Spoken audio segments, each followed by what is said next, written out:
নমস্কাৰ বন্ধুসকল, ফাইনেলি বহুত বেছি ভাল খবৰ আহি পৰিছে। ইতিমধ্যে ৰেলৱে ফালৰ পৰা প্ৰায় 32,000 প্লাছ ভেকেঞ্চি মুকলি কৰি দিয়া হৈছে আৰু এইখিনি পদত আপোনালোকে এপ্লাই কৰিব পাৰিব। 18 বছৰৰ পৰা 34 বছৰলৈকে ভেকেঞ্চি কথা গম পাইছে। প্ৰায় 32,000 প্লাছ ভেকেঞ্চি মুকলি কৰি দিয়া হৈছে আৰু এইখন অফিচিয়েল নটিফিকেশ্যন হয়, কোনো ধৰণৰ ফেক নহয়। এইখন নটিফিকেশ্যন ভালদৰে চাই লওক। Government of the India, ministry of railway recruitment board RRBS, বা ইয়াত আপোনালোকে নংবিলাক দেখা পাইছে।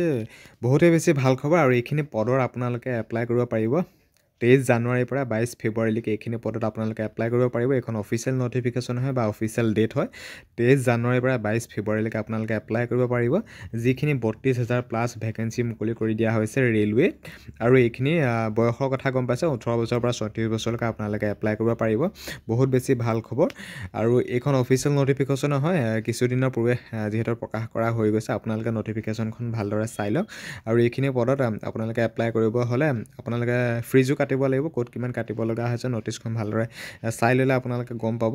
আৰু বহুকেইটা বিভাগত যিহেতু পদ মুকলি কৰি দিয়া হৈছে 32,000, তাত বহুকেইটা বিভাগে আছে। আপোনালোকে মনৰ পচন্দৰ বা যোনটো পদত আপোনালোক যোগ্য হয়, গতিকে সেইটো পদ অনুসৰি আপোনালোকে এপ্লাই কৰিব পাৰিব। OBC বা EWS কেটেগৰী হ'লে ইয়াত ক'ত কিমান পে'মেণ্ট কাটিব লাগে সেইটো ইয়াত লিখা হৈ আছে। 400, 500, 250 গোটেইখিনি ইয়াত লিখা হৈছে। মেল, ফিমেল, ট্ৰান্সজেণ্ডাৰ, এক্স ছাৰ্ভিচমেন গোটেইখিনি কেণ্ডিডেটৰ বিষয়ে যিহেতু উল্লেখ কৰা হৈছে যে কেণ্ডিডেট কেটেগৰী ক'ত কিমান ফিজ কাটিব লাগিব নালাগিব। গতিকে বহুত বেছি ভাল খবৰ। আৰু এইখিনি পদৰ বয়সটোৰ কথা গম পাইছে। 1/7/2025 1/7/2025 জেনেৰেল কেণ্ডিডেটখিনি এইটো যিটো ডেট অফ বাৰ্থ দিয়া হৈ আছে 1/7/2025 তেওঁলোকে মন কৰিব। বাকী OBC হ'লে 3 বছৰ এক্সট্ৰাকৈ পাব আৰু ST SC হ'লে 25 আৰু 5 বছৰ এক্সট্ৰাকৈ পাব। আৰু গোটেইখিনি ইয়াত তথ্য অফিচিয়েল নটিফিকেশ্যনতে স্পষ্টকৈ উল্লেখ কৰা হৈছে। বহুত বেছি ভাল খবৰ। আৰু যেতিয়া এপ্লাই হ'ব 23 জানুৱাৰীৰ পৰা যিহেতু এপ্লাই হ'ব এইখিনি পদত, আৰু আপোনালোকে 23 জানুৱাৰীত এপ্লাই কৰিলেই আপোনালোকে গম পাব যে আমি এপ্লাই কৰোঁতে বা তোমালোকে এপ্লাই কৰোঁতে কোনবোৰ ডকুমেণ্টছ বিচাৰিব, কেনেকুৱা ধৰণৰ কোনটো যোগ্যতাৰ ওপৰত ভিত্তি কৰি কাক কেনেকুৱা কি ধৰণৰ নথিপত্ৰবোৰ বিচাৰিব, তেতিয়াই গম পাবা। যেতিয়া এপ্লাই হ'ব তেতিয়া মানে আপোনালোকে যিহেতু ডকুমেণ্টছখিনি তাত ছাবমিট কৰিব লাগিব, তেতিয়া গোটেইখিনি তথ্য গম পাই যাব।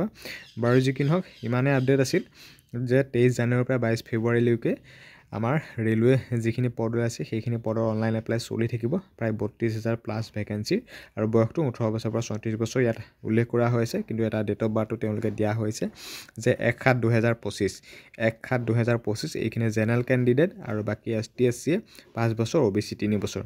বাকী ভিডিঅ'টো যিমান পাৰে সিমান বেছি শ্বেয়াৰ কৰা। অফিচিয়েল আপডেট হয় government of the Indian ministry of railway, বাকী RRB এখন বৰ্ডৰ এখন অফিচিয়েল নটিফিকেশ্যন হয়। ভিডিঅ'টো যিমান পাৰে সিমান বেছি শ্বেয়াৰ কৰা।